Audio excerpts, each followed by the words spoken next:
ठरलं तर मग 20 मेच्या भागामध्ये आज आपण बघणार आहोत। सायली हॉस्पिटलमधून घरी आलेली असते आणि ही गोड बातमी तिला सर्वांना सांगायची असते की मी गरोदर आहे, पण तिला तो चान्सच मिळत नाही। घरी येताच पूर्ण आजीचा चष्मा हरवलेला असतो, तर सायली झाडाखाली लपवलेला चष्मा शोधून देते।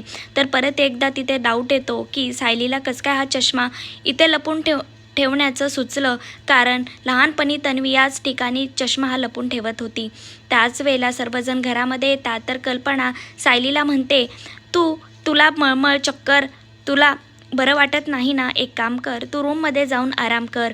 तर सायली अर्जुनला सुद्धा रूममध्ये येण्यासाठी सांगते, पण अर्जुन म्हणतो माझी आज हेअरिंग आहे, मला जायचं आहे, कारण आज प्रियाला शिक्षा मिळणार आहे। तर अर्जुन वरती न आल्यामुळे सायली नाराज होते। अर्जुन कोर्टामध्ये निघून जातो, तर इकडे सायली सर्व गोष्टींचा विचार करत असते। मी किती वेळा सांगण्याचा प्रयत्न केला, मी आईंनासुद्धा सांगण्याचा प्रयत्न केला, मी अर्जुनलासुद्धा सांगण्याचा प्रयत्न केला की मी गरोदर आहे, माझं ऐका, पण या प्रियाने सर्व काही घरातील वातावरण उद्ध्वस्त करून टाकलेलं आहे।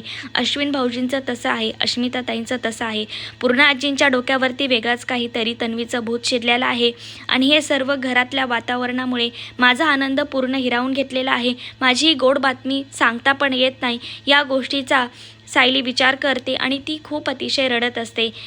ती हॉस्पिटलमधील ते जोडपे बायको गरोदर आहे हे ऐकताच किती तिचा नवरा खुश झाला होता, असं हे आठवून, सर्व गोष्टी आठवून सायली खूप रडत असते। तिला कशा प्रकारे अर्जुनला ही गोड न्यूज द्यावी हे कळत नसते आणि या गोष्टीचा तिला खूप ताण येतो, तिला चक्कर येत असतात, मळमळ होत असते आणि एकदाची कधीही गुड न्यूज अर्जुनला सांगेल असं तिला होत असते, पण तिला तो चान्स न मिळत असल्यामुळे तिची खूप चिडचिड होते, ती खूप भयानक रडत असते। सायलीला तो चान्स मिळेल का अर्जुनला हे गुड न्यूज सांगण्याचा, कशा प्रकारे मिळेल, अर्जुन कशा प्रकारे रिॲक्ट करणार हे पाहण्यास अतिशय रंजक ठरणार आहे। असं सिरियलचे सर्वात आधी अपडेट पाहण्यासाठी माझ्या चॅनलला सबस्क्राईब करा।